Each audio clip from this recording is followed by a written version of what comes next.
Hello and welcome to another video. Today I'm going to be talking about Finalmouse and why I'm very disappointed in them, especially after they sent out the batch 1 copies of the UltralightX.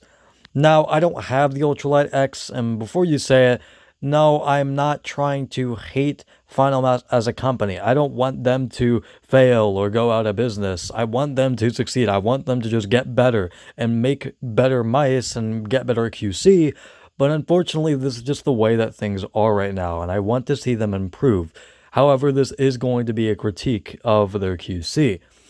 Now, I want to talk about, even before the batch 1 copies were sent out, there were already some controversies, let's say it like that, with just the launch of the UltralightX. First of all, the ketchup and mustard cables, I didn't think they were that big of a deal, but yeah, I thought they could use like at least black cables. That would have been nice, but again, it's not that big of a deal. Also, the second one, which I think was also not that big of a deal, but did gain more traction, was the fact that they changed the weight on their website a few times, but they weren't like major changes at all. It was like a few grams, like 2 or 3 gram changes.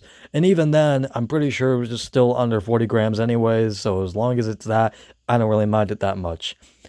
But the main thing that they got flack for, and the main reason why I'm really disappointed in them, is because they delayed the batch 1 copies to be shipped out for a very long time. And they said that they were doing this to fix QC issues, and we're going to fix all the QC issues, and this is why it's being delayed. No, that's not true at all. I saw like 2 reviewers out of like a decent amount of reviewers that had like good to decent copies. But even then, the good reviewers that got good copies, like Bad C Tech and Boardsy, they still had like QC issues. And for $190, which is an insane amount of price, and is the reason why I don't have the mouse, you should be getting a premium product. You should be getting a mouse that is close to perfect, if not near perfect. For $190, you shouldn't be getting QC issues, and especially at the level of Finalmouse. And unfortunately, they still have these QC issues, and in fact, I think it's kind of worse on the new copies, on these new UltralightXs, than their previous mice, and that is the most disappointing part of this entire thing. Not even the fact that they said they basically just lied about, like, saying that they were fixing the QC issues when that's clearly not true, because a lot of reviewers got really bad copies, and even the ones that did get good copies also had some minor QC issues here and there, and especially on the mouse review subreddit, people got bad copies. And I saw one reviewer called like the truth of like the UltralightX, I'm pretty sure the video is titled, that had the worst side flex or flex I've ever seen on any mouse ever. I'm not even joking. I'm not over exaggerating. Go watch that video. I'm pretty sure I named it correctly. It's really bad. And especially when you take into consideration that it's $190, it becomes a whole lot worse. Now, again, I don't want Finalmouse to fail. I really want them to rise up from this and actually, improve their QC. And in fact, this is the part where I think I know kind of what the issue is and why these QC issues are so prevalent.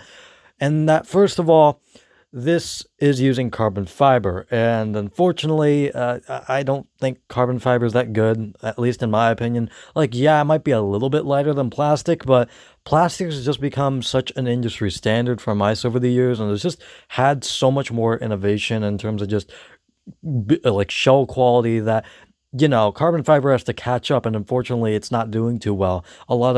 There's not a whole lot of mice with carbon fiber, and there's kind of a reason for that, because there's not really a big reason for carbon fiber to be used. It's like a little bit lighter, as I said, but it's really not that much more durable. In fact, I'm pretty sure it's probably less durable than a lot of like high quality plastic mice. And that's what I said in my carbon fiber video. But like, yeah, I don't see why they used carbon fiber. I wish they probably just used magnesium like they normally do. But the main reason I think to why these flexing issues are happening and why there's a bunch of QC issues is mainly because the walls of the mouse. What I mean by this is like the shell being very, very thin of the actual mouse.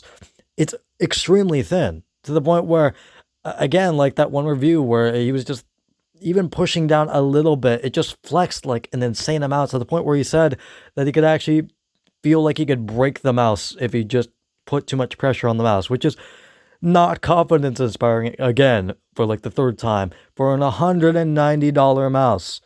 Again, if you were paying that much for a mouse, you should expect a good quality product and not have to gamble on whether or not you'll get good QC or not. I'm sorry. I know some people disagree with me, especially people that are like diehard Finalmouse fans and stuff like that, but like you really should put them to a higher standard than a lot of other mouse companies. You shouldn't give them like an excuse. I've seen people give that Finalmouse like just excuses saying, "Oh, it's fine, it's okay." Like, no, it's not. For $190 for that price, it's not okay for these mice to have that. And while again, I want them to improve, that's still not an okay thing to do, especially when they said that they were fixing QC issues and they clearly did not, at least for a lot of copies. Maybe they did for some, but for a lot of them, it's very clear that they didn't do that because, again, the QC issues are very rampant. And in fact, even people that have had previous Finalmouse products that have had no issues with them have issues with the UltralightX, which is just funny to me. It's just all just, again, just very disappointing and just something I wish Finalmouse really got better at. Just QC is just awful on a lot of their mice, and it's just very unfortunate. But yeah. Overall, I hope that they just improve the QC on their next batch. They really need to buckle down on that and like maybe make the walls thicker or maybe just use an entirely different material, although they're probably not going to do that.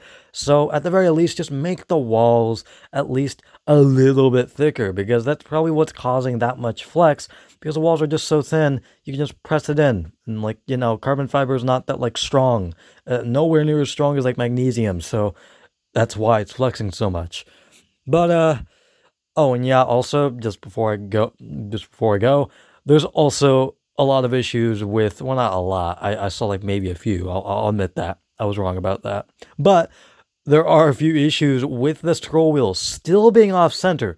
I don't know why Finalmouse can never get the scroll wheel on center. It's become a fucking meme for 2 years, or maybe 3 years even, that they've just had an off-center scroll wheel, and they still haven't fixed it for some copies. There's just still copies, even for the UltralightX, that just have an off-center scroll wheel. Like, why? I really don't think it shouldn't be that hard. If every other mouse company, basically, like under the sun, can center their scroll wheels, I don't know why Finalmouse can't. But, yeah, that's basically it, and I'll see you guys later. Goodbye.